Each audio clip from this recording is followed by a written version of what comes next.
John Kiriakou is an American hero.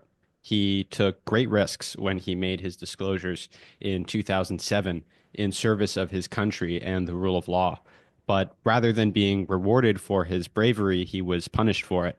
You can find all of his excellent work on Unified TV, including his popular series Whistleblowers and CIA Declassified. And he is my guest today. John, thank you so much for being here. It's a real privilege to speak to you. Thank you, Harry. I'm not a hero, though, but thank you for those very kind words. So, Thank you. I mean, to me and to many people, you are, but I we'll appreciate move it. past that. So I was born in 2001, which was, Wow. Right. Which is like day before yesterday in my mind. yeah. Yeah. But it was a very important year, and I think things radically Yes. changed that year. There Yes. was a sense afterward, after 9/11, of course, of this kind of righteous rage that kind of consumed the United States for many years afterward, throughout the entire time that I was growing up. And it enabled all sorts of expansions of power that were implemented in secret at first by the Bush administration and then later by the Obama administration, which expanded on those powers. And it was behind this wall of secrecy that all sorts of abuses occurred.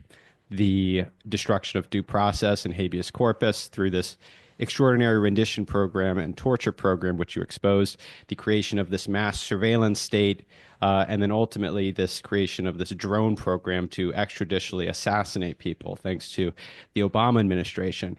And I just want to ask you about your disclosures, what you saw at the time, and what caused you to come forward. You really risked everything to confront this permanent power faction in Washington. So why did you do that?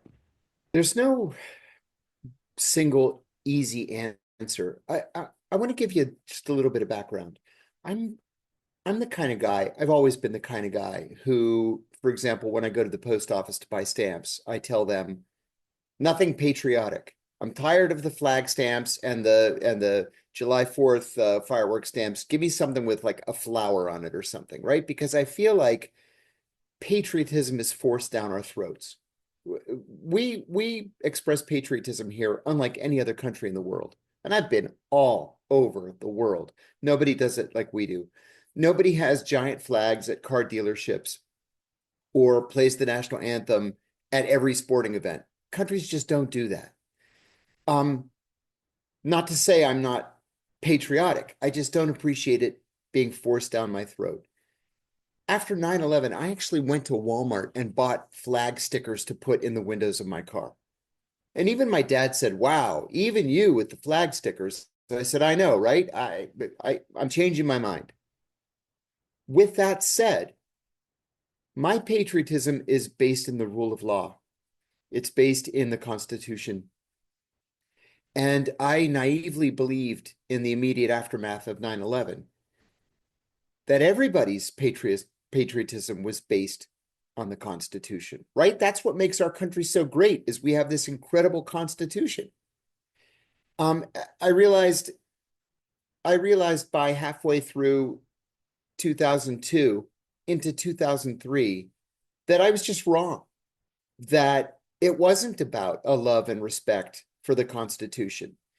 The CIA, the people at the CIA with whom I was working or for whom I was working, were more interested in revenge than they were in upholding the rule of law. And that's when I first started to turn at the agency. There were things taking place that, in my view, were so patently illegal, besides being immoral and unethical, that I didn't think there were any circumstances in which they should be taking place. And so I got to the point where, yeah, I've said this in interviews before, but I was passed over for promotion just 1 month after leading the capture of Abu Zubaydah. And I went into my boss's office. He was a friend of mine. And I said, "What do I need to do to get promoted around here? I need to catch bin Laden? Like, is that the only way to get promoted around here?" And then he told me, "Look, you turned down the enhanced interrogation techniques training." And the chief of counterterrorism, Jose Rodriguez, said in my promotion panel that I displayed his words, I displayed a shocking lack of commitment to counterterrorism. because I wouldn't torture anybody. I ended up getting promoted anyway, but I should have never been denied because carrying out a torture program should not be a prerequisite for career advancement. Later on, a friend of mine, a friend in like 4 or 5 different ways, we were working in counterterrorism together. We go to the same church. We're in the same men's group. He's both a brigadier general in the army and a psychiatrist. He said to me, you know, they call you the human rights guy behind your back. And I said, yeah, I know. And he said, you know, that's not a compliment, right? And I said, oh, it is to me. It's a compliment. I'd rather they call me the human rights guy than the torturer or the monster or bloody John Kiriakou or whatever. So, I realized then that was in like the late summer of 2002. I was going in a different way compared to most of my colleagues. I just have a question about your prosecution and your punishment for what you did. So you were prosecuted for your disclosures by the Obama administration, which, despite having promised to hold accountable the torturers and the power abusers in the Bush administration, he really immediately immunized them. He said, "We're going to Yes, look forward and not back," as soon correct. as he was elected. And he instead went after journalistic sources like yourself, and he actually set a record for the number of sources that he prosecuted. And I always found the prosecution against these types of sources like yourself for the crime of leaking information to the press to be very odd, given that no group of people leaks to the press more than the U.S. security state. And that was That's actually right. one of the revolutions in the 2014 torture report, where Yes. CIA officials were seen bragging about, whenever you see senior officials say in a New York Times or Washington Post report, it means it's coming from the CIA's Office of Public Affairs. Can you just discuss that aspect of your prosecution? Oh, sure. Most people don't ask me about that, but I think this is a very important issue. Washington runs on leaks. Most of those leaks come from, as you correctly pointed out, the White House, the Pentagon, and the CIA.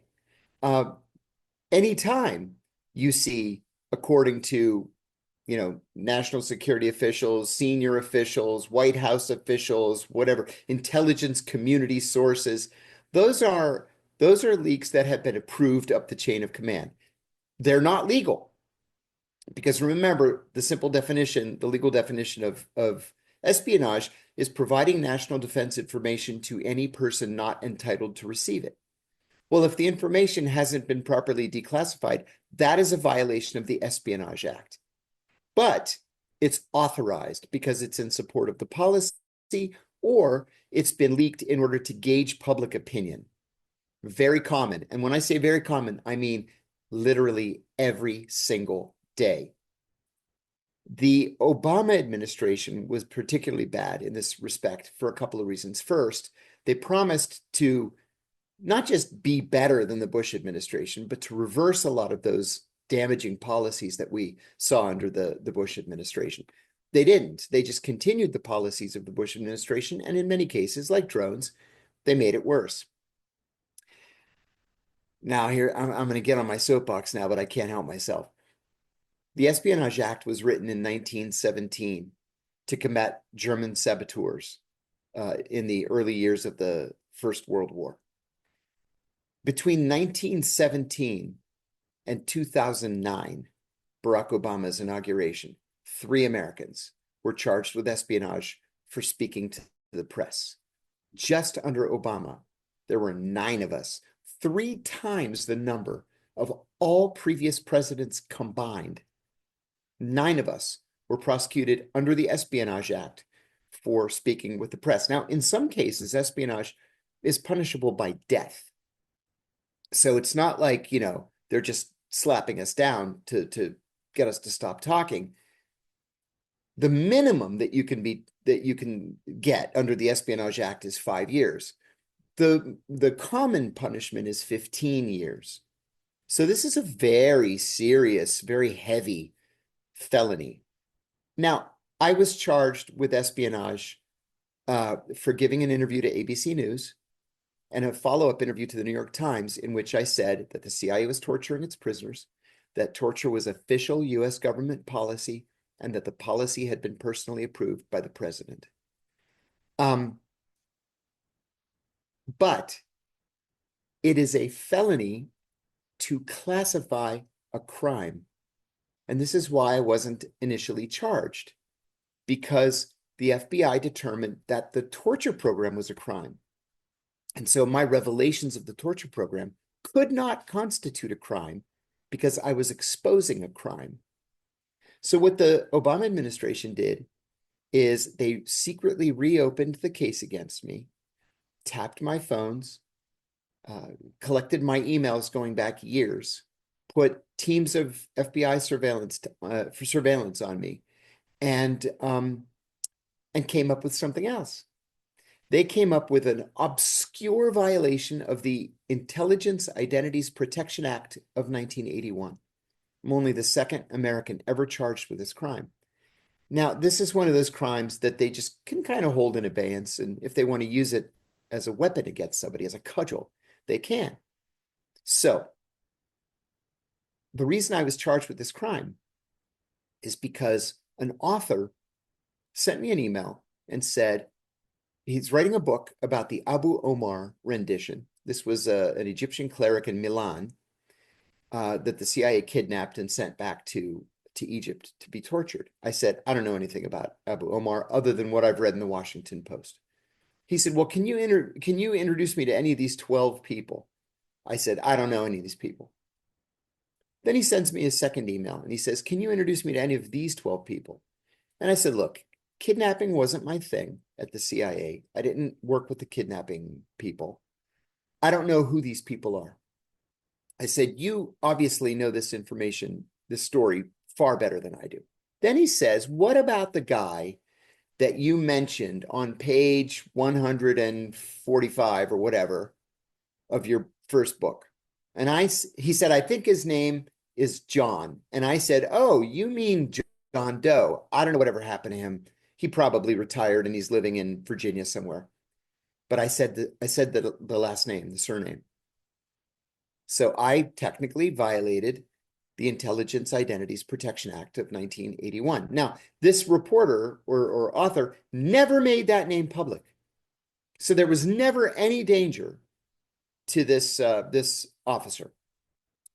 But the Justice Department got me. Now, at the same time, within months, the CIA director, David Petraeus, leaked the names of 10 covert operatives to his adulterous girlfriend. Yeah, I was just gonna say he had this black book. Yeah, Uh, he showed her the black book. You can't show anybody the black book. And then at the same time as well, there was a disgruntled former CIA officer in Bethesda, Maryland, who exposed the names of 7 covert operatives on his anti-CIA website. The Justice Department didn't charge either one of them. They charged me.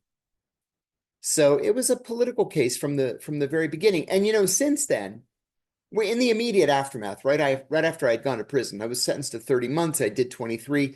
But 2 FBI agents wrote to my attorneys and apologized. And then just 3 weeks ago, I got an email from an FBI agent saying that he was sorry for his role in my prosecution, that at the working level, nobody wanted this case, but that they had been ordered to find something to charge me with by the more senior officials. well, that's actually brings up another question that I was going to ask you later, but I might as well ask you now. I mean, Obama came in and he was really the one who prosecuted you. It was not the Bush Mhm. administration. He declined That's to do right. so. He was a constitutional scholar. And there's other Yeah. people like him too, who railed against these sorts of civil liberties abuses. Mike Johnson comes to mind. Yes.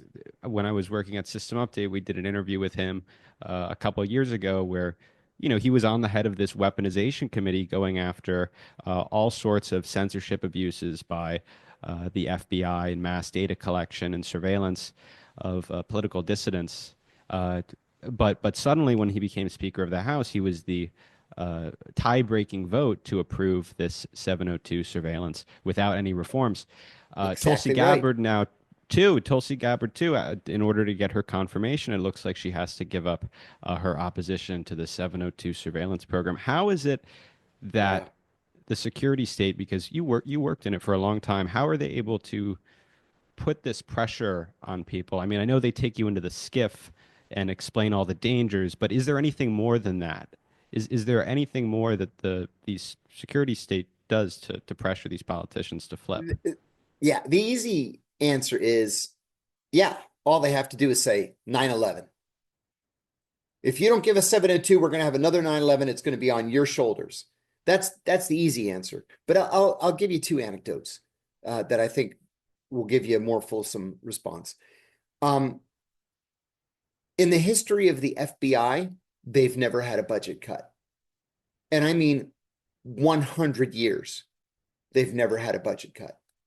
Because, especially during the J. Edgar Hoover tenure, which was 48 years, he would go before the appropriations committees every single year. And he would talk about the catastrophes that were going to take place if they had a budget cut. First, it was the communists, right? Then it was, or first it was the anarchists. Then it was the communists. Then it was the fascists. Then it was the gangsters from the 30s, right? Then it was the beatniks and the drug people. Then it was the anti-war protesters. Then it was the African Americans. There was always some enemy that he needed to rally Congress against. He was always very successful. And the CIA is not blind. The CIA saw what Hoover was doing and said, that is a great idea. And so every year, in secret, because the CIA budget, the entire intelligence community budget is classified, they would go before the appropriations committees and say, communism, communism, until 2001. And since then, it's been terrorism. And now it's Chinese, Russians. They don't even have to explain themselves. All they have to do is say these words. And they get monstrous budget increases. This is something that they've become very, very good at. And especially since 9/11, it's not beneath these CIA officers to go into closed session in these committees and say, look, 3,000 people were killed on one day in 2001. You want that to happen again? If you knew what we knew, if you could see the reporting that we see, you wouldn't even think of voting no on our budget. I'll give you another example. I went to Afghanistan in 2011 with John Kerry. I was the senior investigator on the Senate Foreign Relations Committee. He was the chairman of the Foreign Relations Committee. Now, John Kerry had a long and well-known military career, right? Silver Star, Bronze Star, Purple Heart. I think he had 3 Bronze Stars and a Purple Heart. So we go into this briefing. We had just landed at Bagram Air Base. We go into this briefing, and it's like 11 generals from 1 to 4 stars sitting around the table and Kerry. And being military guys, they have this deck prepared. So it's like slide after slide after slide on PowerPoint. We're moving here and we're moving there, and we beat the Taliban here, and then we saw them there and we killed them and we drove them back, and it was all bullshit. We come out of that briefing and Kerry says to me, my God, we may actually win this thing. And I said, no, we're not going to win this thing. I said, Karzai is the mayor of Kabul. That's it. The Taliban controls the rest of the country. I said, this is the same briefing they've been giving since 2002. We're not going to win. But this is how you keep interest on Capitol Hill. This is how you keep your budgets high. This is how you get Congress to say, well, for me personally, I'd like to cut the budget, but 9/11, and I don't want to be blamed for the next one. And then that's the end of the debate. I really think so much has changed recently, and just the views of these security state agencies has changed, among the left and the right. I grew up in a Yes. liberal household, Me too. Opposition to Dick Cheney, the neocons, the Iraq War, the Guantanamo Bay abuses. That was all, a staple of left liberal discourse at the time. And as a result, there was heavy skepticism toward the CIA and the security state. Mhm. Unlike when you revealed the torture program in 2007, though, polls show now consistently that liberals adore the security state. And it's the political right, actually, that is skeptical of it. And you could really see this all the time on TV. John Brennan and, Yeah, Jim Clapper are always on yeah, CNN and MSNBC. They're on TV that's actually right. more than the They're Kardashians. paid consultants. Yeah, they're paid consultants for CNN and MSNBC. Yeah, they're basically influencers at this point. And a mask off moment really happened this fall. It was when Kamala Harris was campaigning for president. She spent the last weeks of her campaign with the Cheneys, talking about how the Cheney family embodies American values like the rule of law and respect for the Constitution. That's what the Cheneys are famous for. Right. Um, and so history's kind of been memory hold, and there's been this kind of radical realignment on all these issues involving the security state. Why do you think this is? When I was in college, I was taught that the presidential election of 1932 was a watershed election. Watershed in that the Democratic Party and the Republican Party flipped sides, right? The Republicans had been the party of Lincoln, the party of liberalism, and the Democrats had been the Southerners, the conservatives, the anti-labor party. That flipped in 1932. I think that it's flipped back again, not all the way, but in terms of populism. And it didn't happen just in one election. It was more paced than it was in 1932, to the point where now you have not just a majority of union households, but two-thirds of union households voting for Donald Trump. You have the Democratic Party supporting and endorsing the national security state, the CIA, the FBI, NSA, DARPA, this god-awful Section 702 of the FISA Act. And you have Republicans, very conservative Republicans, like Thomas Massie, for example, or Rand Paul, saying, wait a minute, we're just voluntarily giving up our civil liberties here. Is this really something that we want to do? Why are no Democrats asking that question? And then you make a very good point. I decided not to vote for Kamala Harris when she actively sought and then received the endorsement of the Cheney family. I actually sent an email to the campaign that I'm sure nobody read. And I said, this is not a brag. This is something that we should be ashamed of. I would be ashamed to have the support of Dick Cheney. I think Dick Cheney's a monster. And so I think that we're in the midst of this odd political realignment. I've seen a handful of op-eds talking about it, but mostly from the labor perspective. I don't like it at all because it gives traditional progressives like me nowhere to go. I mean, really, the only place I can go is to the Green Party or maybe to the Libertarians, but they have their own wackadoo wing, as well.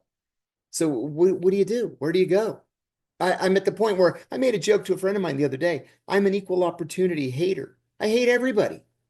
Like, why is there nowhere that that that a progressive can go and feel welcome? It's certainly not the Democratic Party. What do you think explains this realignment, though? I'm curious. Do you think? I mean, I have my own theory. I think it has to do with, among other things, Russiagate, when Trump had Mhm. the surprise victory in 2016 that completely shocked the establishment, and Yes. John Brennan and others who presented this Steele dossier off as you know some sort of Fact. accurate Yeah. intelligence when it was a total fraud. And Yeah. they based this entire campaign against him. And this is when, they really, I think, elevated these TV, these intelligence officials into TV stars in the league of Kim Kardashian, Oh, these yeah. people like John Brennan and Jim Clapper. But I'm wondering what your view is on this. When did this realignment take place? I think it began very slowly in 1993 with the inauguration of Bill Clinton, because Bill Clinton was a part of this thing that the Democratic with DS something, whatever it was. But anyways, it was an attempt to move the Democratic Party to the center, even though it's always been a right of center party. But it specifically began to embrace Wall Street and to embrace a more activist and more militarist foreign policy. Remember, it was Bill Clinton that attacked Yugoslavia. We had no beef with Yugoslavia. And not only did we attack it, but we occupied it and then broke it up into what, a half a dozen different countries or so. That was a democratic decision. That was a democratic policy goal, was to break up Yugoslavia. I was serving in Greece at the time. Greece is an Orthodox Christian country, as was Serbia, is Serbia. And I mean, the Greeks were talking about withdrawing from NATO because of that war. So it began really with Bill Clinton, but then when Newt Gingrich was elected Speaker of the House, he pushed the Republican Party farther to the right, which in turn pushed the Democrats farther to the right, and the whole thing just kind of became askew. And then Barack Obama, who's supposed to be the great savior of the left, was never left. There was a great book written by John Heilemann and Mark Halperin uh, about the 2012 election. It was a follow-on to their book about the 2008 election. And there were two things that Obama said that were just stunning to me, quoted in that book. One, he was talking about the drone program, and he said, "I never had any idea that I would be so good at killing people." Well, again, that's not a brag. You're killing people who have never been charged with a crime, right? That's not the American way. And the second thing he said was very matter of factly. He said, "I never told anybody I was a liberal." It's like, the joke's on you, American voter. Ha! Hope and change, suckers. And that's when I came to realize there's a real change underway, and I'm not a part of it. And then with the election of Donald Trump, I mean, Hillary Clinton was as conservative, as neoconservative a candidate as the Democrats could possibly have nominated. Not only was she in the Obama mold, but she was very much in line with her husband, and maybe even more militarist than her husband. You were I going to mean, say something. you had Bill Kristol and Robert Kagan talking about as Yeah. early as 2014 that they were going to endorse her, that she embodies all Yes. the politics that they love, and confronting Russia and being hawkish toward the Middle East and just spreading the United States hegemony all over the world. That's exactly right. And Kagan is particularly dangerous in that he advises administrations of both parties. There's a famous story too about Richard Pearl. Kagan and Richard Pearl and Kristol and all these guys from the Pentagon during the Bush administration, they all worked for Senator Scoop Jackson in the 1970s and the 1980s. Scoop Jackson was a very conservative, very militarist Democrat from Washington State, and he ran for president in 1976. He was one of the most ardent Zionists on Capitol Hill. Then they when he died, they all sort of broke apart, and most of them went into Republican think tanks. But Richard Pearl never changed his party affiliation. He's still a Democrat today. Well, there's this famous story that on the 12th of September 2001, he went to the White House and he told Vice President Cheney, we have to attack Iraq, right? And that's when the whole idea was planted. That seed was planted that whether Saddam Hussein had something to do with 9/11 or not was irrelevant. This was our chance to take him out. And the Democrats embraced that same policy. I want to switch gears for a moment and just talk about something that happened this week, which I think is very relevant to what we're talking about today. It involves Trump. He revoked the security clearance of 51 intelligence officials who signed Yes. on to this famous Hunter Biden laptop letter. And I just think it's important to review what happened here. And I'll go by Michael Morell's testimony, who I imagine you worked with in Oh, yeah. counterterrorism at the The, CIA. the whole time I was at the CIA. Well, he testified to a House committee last year, and he explained the origins of this letter, which 51 intelligence officials signed, which turned out to be disinformation. All the claims that Yes. they made were, in Yeah. fact, disinformation. Yes. And So basically, there was this New York Post story which had damaging information about Joe Biden, his campaign, and his family, involving corruption in Ukraine and his son Hunter sitting on the board of this company, Burisma. Uh, and the reporting had been done based on Hunter Biden's laptop. And immediately, these 51 intelligence officials signed this letter claiming that this laptop and the New York Post story were Russian disinformation. And it turns out that Michael Morrell, one of the leading authors of the letter, when he gave testimony, he said that the Biden administration under Secretary or the Biden campaign under Secretary or now Secretary Anthony Blinken directed him to write this letter and to organize it. And they claimed that this New York Post story was Russian disinformation, had all the hallmarks of Russian disinformation, and they hand fed this to Natasha Bertrand, who is one of their loyal stenographers, who published it in Politico. And it was very consequential because Joe Biden would then Yeah. reference it at the next debate. And they used this Politico story by Natasha Bertrand based on this letter to censor the New York Post on Mhm. Facebook and Twitter. You could not share this letter. And the New York Post, one of the oldest newspapers in the country, was kicked off of that platform. And it obviously had consequences on the election. We'll never know how much. But what did you make of that event, and what do you make of Trump's decision to revoke those security Right. clearances? I just wrote about this yesterday on my Substack, and I wrote about it 4 years ago as well. I believe very strongly that if you are a former CIA officer, NSA, NSC, and you've got security clearances, you absolutely, positively should not be talking to the media, period. Number one. So I thought when Donald Trump was first elected president that he should have revoked their security clearances. It's almost impossible to remain unbiased if you've got a clearance and you have contracts with the intelligence community and you have a contract with the media. Because again, it's this attitude that, well, I'm special. I have access to information you don't have access to, but boy, if you could see what I see, you would know that I'm telling the truth. I have the inside track. That's all bullshit. Um, I know, I say this in my Substack too. I know literally every single one of the 51 signatories personally. I know every single one of them. Some of them are brilliant. Some of them are morons. Some of them are good-hearted, patriotic, faithful people. Some are self-serving idiots who want nothing more than to make millions and millions of dollars because of their past experience. So it's a whole mix of people.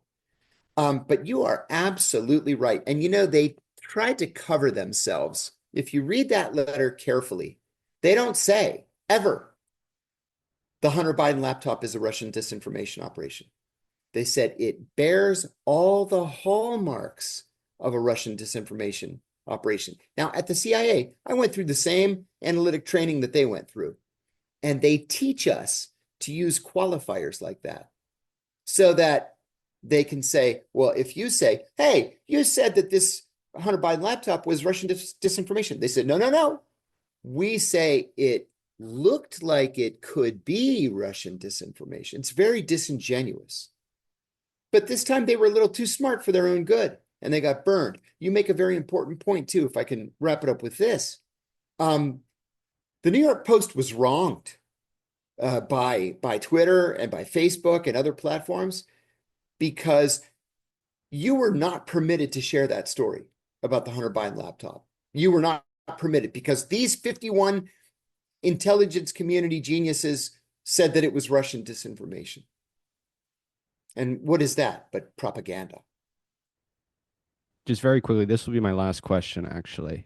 So, how should the intelligence community feel now about Trump? As I mentioned earlier, it looks like Tulsi Gabbard, at least in public, has withdrawn her criticisms of Section 702. I don't know if she still has the same skepticism that she still had for the security state. Um, she's likely to occupy a very powerful position within it. So, how should the intelligence community feel now about Trump? Do you think that he actually represents a threat to them, to the so-called deep state, as it's called? No, I don't. I don't think anybody could be a threat to the deep state and get elected.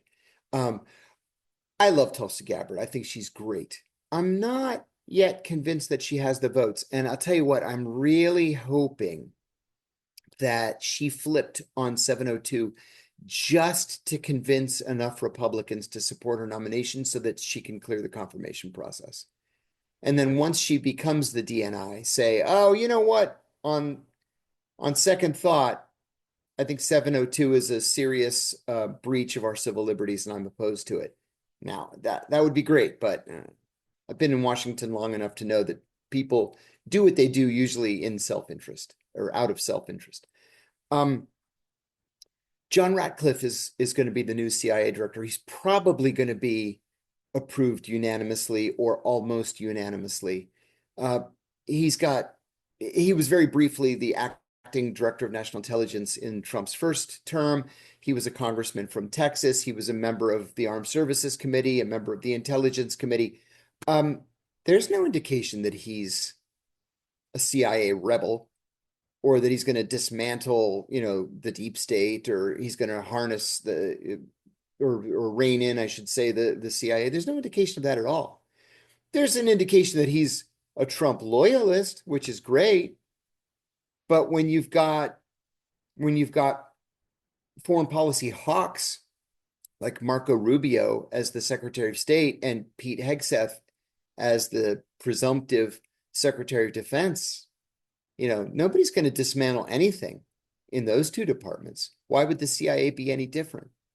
I hope that Congress finally comes around on some of these issues. And I will say that ever since Ed Snowden told us that the government was spying on us in violation of US law and in violation of NSA's charter, I might add, ever since he told us, there's been some incremental movement, especially in the House of Representatives, to rein that in.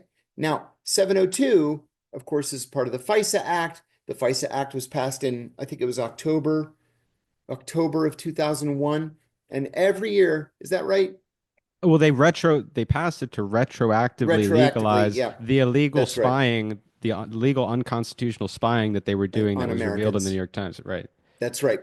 So every year, a handful more people, mostly Republicans, oppose 702.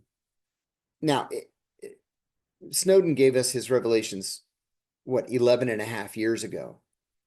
And he says that this is a defeat, that we haven't, legalized safeties for American citizens, and that 702 is still a law on the books. So he thinks that that's a defeat. I'm maybe a little bit more optimistic that eventually we'll get there, but it's been over a decade. When I said I had one final question for you, I actually lied. I have one more that you just reminded me of because Sure. there was something very interesting in those Snowden revelations that I don't think gets discussed enough, but I think is very relevant today because Trump uh, did what Biden did not do and refused to do. He put pressure on the Israelis to negotiate a ceasefire. Good And it point. brings up the question of what the relationship between the Trump administration and the foreign government of Israel will be like, or if it will be more the same, or if it will be different. One of the things that Snowden revealed was discussions between the NSA talking about Israel. And, we're always told that they're our strategic ally, but the view inside the intelligence community is actually very different. They view them, in fact, as one of our biggest strategic threats on a Oh number of yeah. fronts.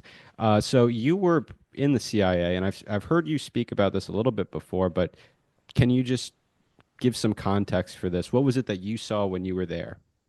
The Israelis are not our friends, period. I can't say that any more strongly. The Israelis are not our friends in terms of the world of intelligence. One of the things that analysts do at the CIA is they liaise with foreign intelligence services all the time. All the time. Not a week went by through my entire career that I wasn't briefing or debriefing some foreign intelligence officer. all the way up to the heads of foreign services, prime ministers, presidents, in more than one case, a king. This idea of sharing intelligence is fundamental to the success of the CIA. Israeli intelligence officers are not permitted inside the CIA, period. They're not permitted because every time they'd come with a gift. Oh, we want to bring you this gift. And the gift is packed with batteries and microphones and, transmitting devices. And we had to say, look, you guys have to stop trying to, plant bugs under our tables in the conference room every time you come into the building. And so now we meet them offsite. They just can't be trusted to come into the building, number one.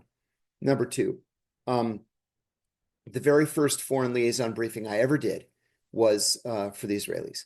I had only been at the CIA about 4 months, and I was part of a group of about a dozen analysts that met the Mossad rep and the Shin Bet rep to talk about Iraq and the possibility that Iraq might invade Kuwait. This is in 1990. And so, because I was the junior most analyst, I was the last one to speak, and everybody went around the table one at a time.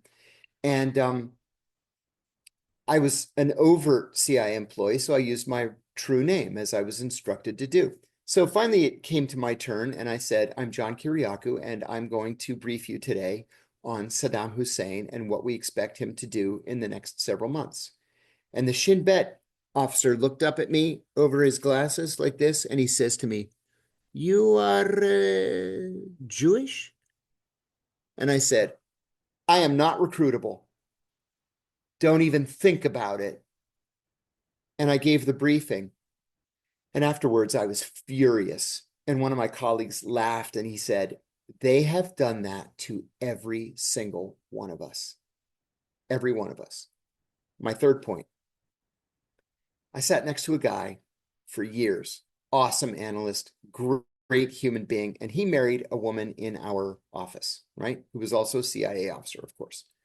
So they get assigned to the American consulate in Jerusalem. Now, they are overt employees.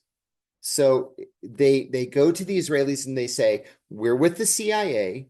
We're not here to work against you.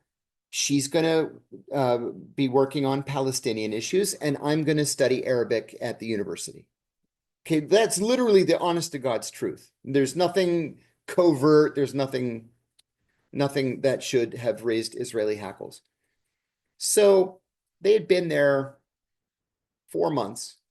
They get invited to the ambassador's Christmas party in Tel Aviv at the embassy.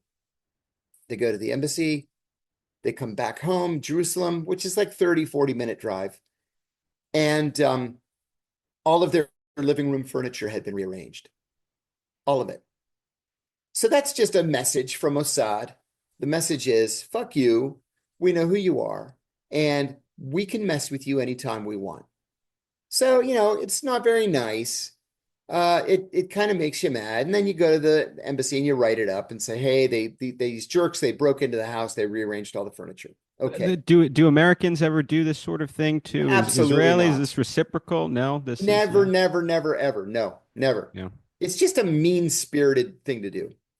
So then a year passes and they go to the Christmas party at the ambassador's residence. And they come home and people had taken shits in all of their toilets and then didn't flush. So it's insulting, it's mean-spirited, and you got to think about your safety. They easily broke into your house. They took dumps all over the place. They have keys apparently, or they can pick the lock easily. Did they plant cameras, listening devices? Probably. You don't know.